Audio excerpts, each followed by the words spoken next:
Netanyahu ने भंग की वॉर कैबिनेट। हमास हमले के बाद बनी थी ये वॉर कैबिनेट, जिसे भंग करने का फैसला लिया गया है। अक्टूबर में बनी वॉर कैबिनेट के लेकर टीवी9 भारतवर्ष आपको युद्ध के इस हालात में किस तरीके से बड़े फैसले लिए जाते हैं वॉर कैबिनेट में, ये जानकारी दे रहा था। लेकिन अब नेतन्याहू ने वॉर कैबिनेट को ही भंग कर दिया है और हमास हमले के बाद जिस तरीके से ये वॉर कैबिनेट बनी थी, अक्टूबर में बनी वॉर कैबिनेट को लेकर इस वक्त ये सबसे बड़ी खबर सामने आ रही है। इजरायल के पीएम नेतन्याहू ने वॉर कैबिनेट को भंग कर दिया है।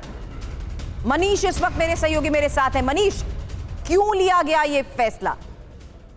देखिए, सबसे बड़ी बात यह थी कि इजरायल की सरकार में भी एक बड़ा अंतर्विरोध देखने को मिल रहा था। नेतन्याहू चाहते थे कि इस युद्ध को कंटिन्यू किया जाए। नेतन्याहू चाहते हैं कि इस युद्ध में हिजबुल्लाह के साथ भी ग्राउंड पर जो है सो लड़ाई शुरू की जाए। वहीं दूसरी तरफ उन्हीं के वॉर कैबिनेट के कुछ लोग अमेरिका की सलाह को मानना चाहते हैं। उनका मानना यह है कि इस वक्त अगर युद्ध का दायरा बढ़ता है तो वो इजरायल के लिए हित में सही नहीं है। वहीं उन्हीं की कैबिनेट के कुछ सदस्यों का मानना यह है कि वो हमास के साथ जो पीस प्रपोजल की बात है उसको सीरियसली कंसीडर किया जाए। तो तीन ऐसे गुट अलग अलग बन गए हैं नेतन्याहू के उस छोटे से कैबिनेट में, और यही वजह है कि फाइनली नेतन्याहू को अपने वॉर कैबिनेट को खत्म करना पड़ा। अब इसका परिणाम क्या होगा?